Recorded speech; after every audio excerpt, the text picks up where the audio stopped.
Comment une ancienne dirigeante de la CGT a-t-elle pu être nommée préfète par Macron? Alors, elle s'appelle comment, l'infamante? Voilà, on voit sa tête. Maryline Poulain, ancienne dirigeante de la CGT en charge du travail sur les travailleurs sans papier, a été nommée préfète par Macron. Déjà, première analyse, c'est particulier quand même, puisque c'est une dirigeante CGT qui s'intéressait aux travailleurs sans papier. Donc c'est quand même une niche déjà en soi. Alors après qu'elle ait été cooptée par Macron, pour moi c'est pas obligatoirement très très étonnant, puisque depuis le début, Macron et son entourage s'est attiré les compétences diverses et variées qu'ils pouvaient exploiter. Il suffit que les gens aient un minimum envie de percer ou de se sentir un petit peu à l'étroit pour se lâcher aux douces sirènes macroniennes. Une trahison qui illustre l'intégration croissante des directions syndicales au sein des institutions de collaboration avec l'État et le patronat, notamment le dialogue social.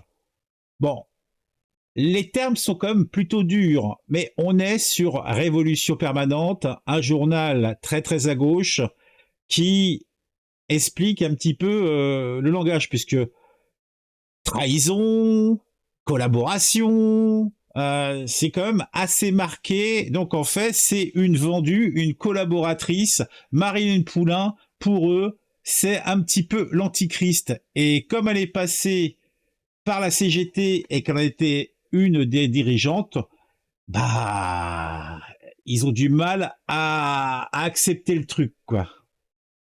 Maryline Poulain, ancienne membre de la direction confédérale de la CGT et référente du travail en direction des travailleurs migrants, vient d'être nommée préfète déléguée à l'égalité des chances auprès de la préfète de la région Grand Est. Alors déjà, l'intitulé est préfète déléguée de la préfète région machin. C'est préfète de la zone défense et Grand Est, préfète du Bas-Rhin. Oh bah dis donc, elle est préfète de beaucoup de choses, la préfète du Grand Est. Par Emmanuel Macron, sous conseil du ministre de l'Intérieur Gérald Moussa Darmanin. Oui, parce que bon, c'est, j'en ai marre de l'appeler Gérald Darmanin. Ça fait un petit peu trop poète. Moi, je pense Gérald Moussa Darmanin, c'est mieux. C'est mieux, mais c'est mieux. Elle se retrouve ainsi dans la même promotion que Lydia Guirou. C'est elle dont j'avais parlé. D'ailleurs, j'avais fait une vidéo sur elle. Alors, je ne sais pas si elle est déjà sortie, cette vidéo, ou si je l'ai faite, en fin de compte. Je sais que j'ai enregistré, mais je ne suis peut-être pas sortie. Islamophobe notoire. Ah bon? Lydia Guirou serait une islamophobe notoire. Ça m'étonne quand même que Macron mette en préfet délégué une islamophobe notoire. Quand même un petit peu bizarre. En tout cas, je sais que c'est une ancienne des Républicains, mais pas autant que islamophobe, c'est quand même assez méchant. Venu de LR qui occupera le même poste en Gironde. Par contre, on peut pas dire, ils sont assez éclectiques dans la Macronie et ils pêchent large. Une ancienne cégétiste, une ancienne les Républicains, en plus islamophobe, en tout cas considéré comme tel par cet organisme de propagande qui se fait passer pour un journal. Bah, c'est étonnant, mais bon. L'ancienne syndicaliste a répondu très favorablement à cette nomination en expliquant être très fière et honorée et en n'oubliant pas de remercier chaleureusement Macron, Borne et Darmanin par cette place offerte en tant que haut fonctionnaire de l'appareil d'État. Appareil d'État, c'est important les mots, parce que l'usage des mots entre le collaboration, appareil, c'est... Si l'on reprend le langage gouvernemental, ces hauts fonctionnaires ont pour mission d'animer et de coordonner avec les élus locaux, le milieu associatif et l'ensemble des acteurs de l'intégration, les dispositifs de l'État dans le domaine de l'emploi, de l'éducation, du logement et de la rénovation urbaine. Ah, ça en fait des choses, hein, de la citoyenneté et de rendre plus effectif le pacte républicain. Ça veut dire quelque chose, ça? Rendre plus effectif le pacte républicain. Et c'est quoi le pacte républicain? En fait, là, c'est une suite de mots, mais en fait, ça veut rien dire, ou alors, je comprends pas. Promouvoir la cohésion sociale, lutter contre les discriminations et favoriser l'intégration des populations immigrées en tenant compte des spécificités de chaque territoire. Waouh! Et ça, c'est le travail d'une gonzesse. Eh ben, dis donc. En fait, c'est tellement large que c'est un truc qui doit servir à rien, quoi, parce que quand t'as un champ d'application aussi large, je vois pas très bien ce que tu es censé faire. En d'autres termes, il s'agit donc d'un poste de direction d'État ayant pour objectif de mettre en œuvre sur les territoires les politiques décidées par l'État et de pacifier les quartiers populaires et assurer la contentation sociale dans les quartiers urbains défavorisés. Bah, même eux, je comprends même pas ce qu'ils racontent. Satisfaire et pacifier les quartiers populaires. Ouais, t'as raison. D'ailleurs, ce poste de préfet délégué à l'égalité des chances a été créé suite aux importantes révoltes de banlieue de 2005, qui étaient parties de la Seine-Saint-Denis. Autant dire que ça s'est montré particulièrement efficace. Les derniers événements de juin nous l'ont prouvé. Survient alors une première question dans cette nomination qui ne peut constituer qu'une trahison vis-à-vis du mouvement ouvrier. Comment passe-t-on du travail syndical censé venir en aide aux travailleurs immigrés surexploités au camp ennemi de la bourgeoisie en tant que petits soldats du gouvernement, et de Macron qui n'a eu de cesse de systématiser et durcir la chasse aux sans-papiers par des politiques toujours plus xénophobes? Ah bon, ces politiques... Vous voyez, c'est ça qui est amusant, hein, à chaque fois.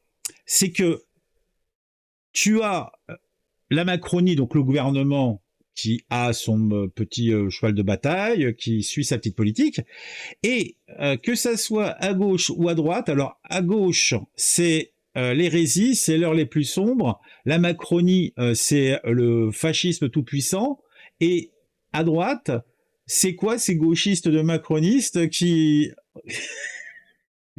sont beaucoup plus trop immigration. En fait, personne n'est content, quoi.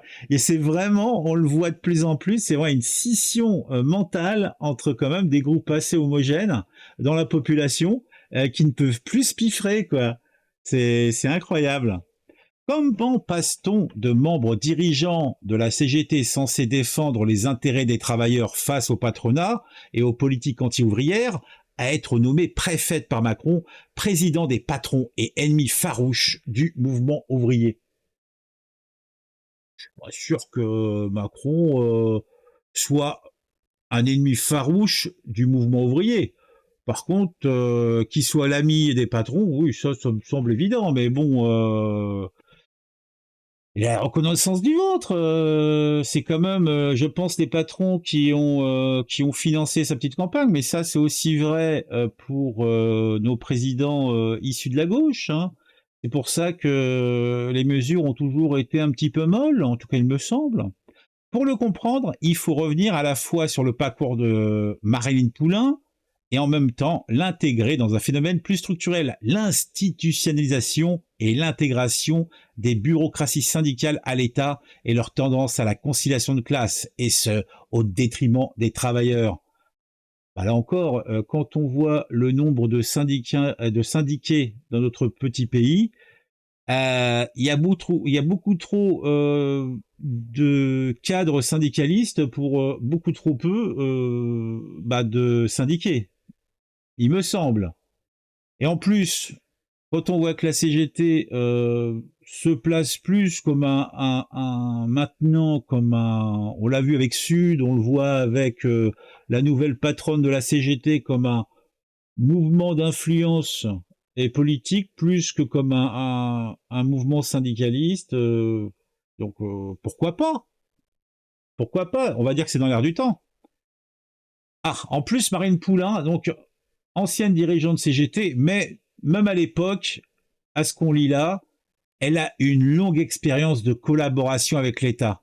Donc c'est une collaborationniste. Non, mais pour eux, je pense qu'il faut la tondre, hein. Ça me semble évident. En tant que référente nationale du travail et de la CGT et en direction des travailleurs sans papier, Maryline Poulain tout au long des 14 années d'engagement syndical mené d'importantes luttes qui ont parfois été très dures et ont débouché sur des victoires.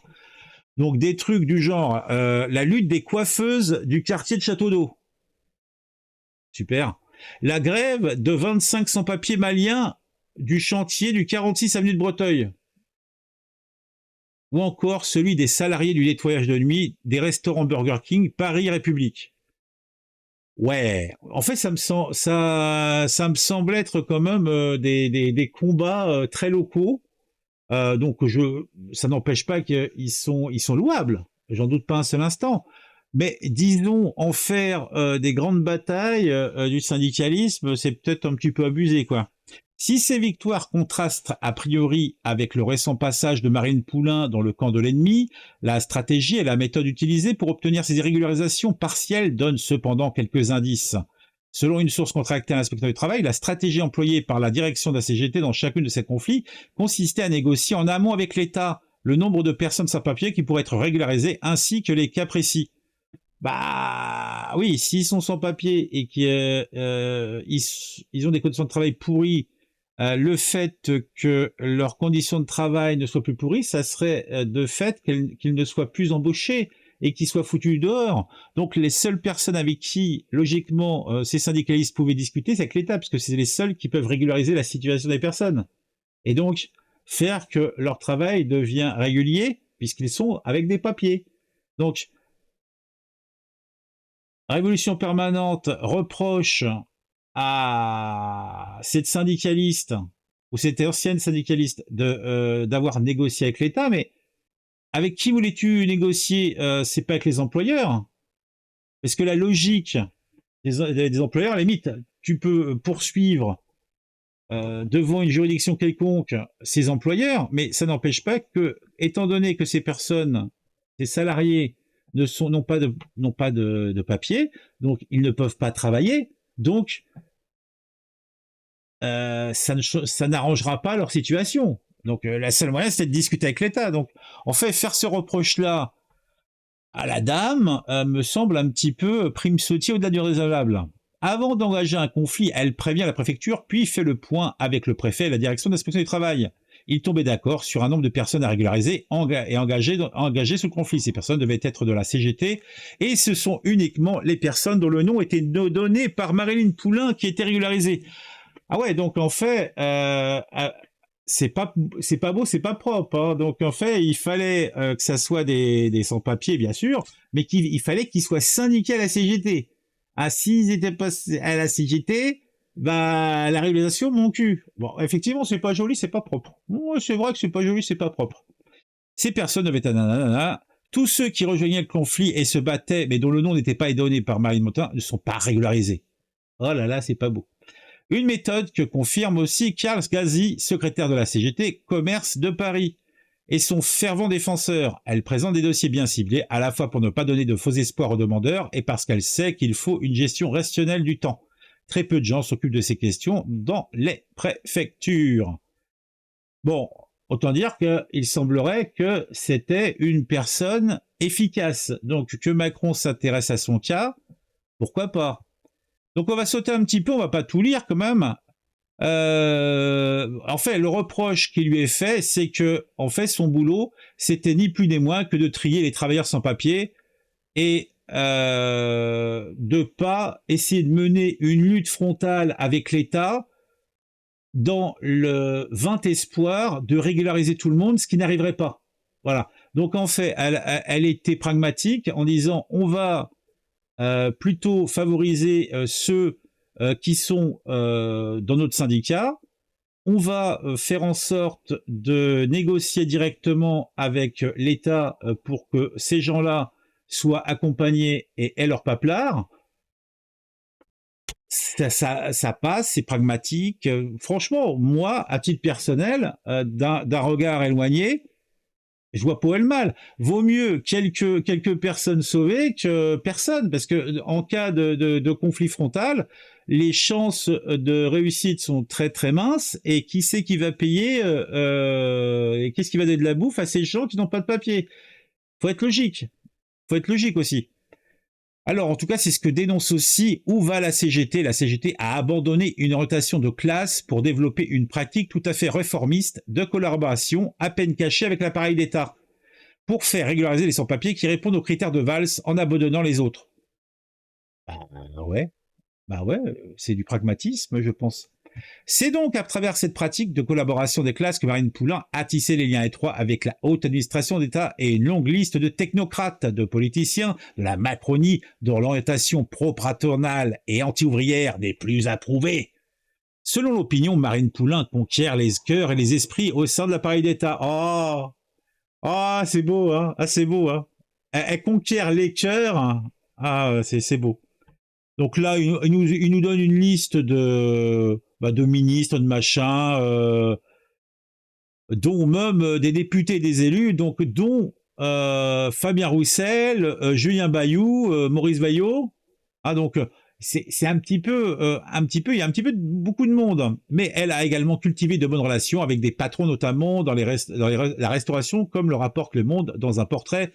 On est plusieurs, attend de voir, une côté employé comme employeur, lui lance le patron des restaurants Melt. Après ses fonctions à la direction de la CGT, qu'elle a quitté l'été 2022, Marine Poulin va poursuivre son rapprochement avec le gouvernement et son intégration à l'appareil d'État. D'un haut fonctionnaire faisant croire au préfet de Saint-Denis qu'elle était nommée sous-préfète. Le corps préfectoral s'enrichirait d'avoir quelqu'un comme elle, confie alors le haut fonctionnaire au journal. Donc en fait, ce qui était une blague est devenu une réalité.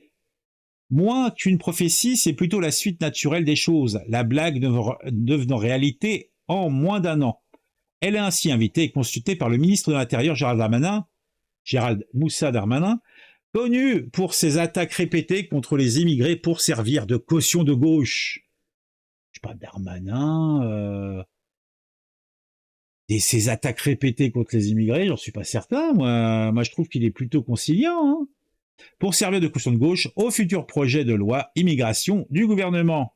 Alors je pensais que ça devait être fait en juillet, mais en fin de compte, avec toutes ces conneries, en fait c'est reporté à quand la nouvelle loi immigration là, au futur projet de loi immigration. Elle va ainsi militer auprès de Darmanin pour l'adoption de la fameuse mesure de régularisation des métiers en tension, présentée faussement par Darmanin comme la mesure de gauche du futur projet de loi, tout en militant auprès de la NUPES pour accepter le projet de loi. C'est pas une mesure de gauche, pas une mesure de gauche. C'est une mesure de gauche dans le cadre où va y avoir des régulations, va y avoir de l'embauche, donc c'est une mesure de gauche. Après, c'est une mesure de droite dans le fait qu'on ne parle pas de rémunération, on sera sur les minimums sociaux, plutôt les minimums conventionnels, avec les horaires bizarres de la resto et compagnie. Bon, évidemment, c'est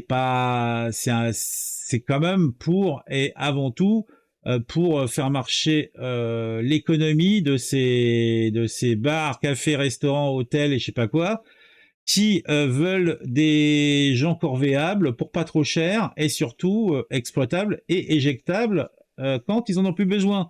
Par contre, si ces gens-là sont régularisés, quand ils sont plus embauchés, qu'est-ce qu'on fait? On les renvoie chez eux? Non. Donc on va devoir aussi continuer de s'occuper d'eux. Donc en fait, c'est toujours la même histoire. C'est qui c'est qui paye les trous, qui c'est qui paye les décisions de ce type-là? C'est les impôts de la communauté, quoi. C'est pas beau, c'est pas propre tout ça. Mais bon, on nous dit que au final, c'est bénéficiaire. Mais bénéficiaire pour qui? Je ne sais pas. Parce que vu le trou qui est sans fond dans le budget de l'État, en fait, moi, il y a quelque chose qui me paraît bizarre dans tout ça. Donc, présenté faussement par Darmanin comme mesure de gauche de futur projet de loi, tout en militant auprès de la NUPES pour accepter le projet de loi. Darmanin expliquera devant la commission des lois, au moment de présenter sa future attaque xénophobe contre les immigrés, que Marine Poulin a été partiellement écoutée. Ah, maintenant, c'est une attaque aux xénophobes. Donc, ce projet de loi est une attaque aux xénophobes. C'est quand tu les entends, franchement, c'est incroyable, hein, c'est incroyable. C'est incroyable. Une trahison illustrant les tendances à l'institutionnalisation et à la collaboration de classe. Bon, je lis même pas, ça m'a l'air tellement outrancier. Ce qui apparaît comme une évidente trahison constitue un symptôme particulièrement aigu de l'institutionnalisation et de l'intégration des directions syndicales à l'État.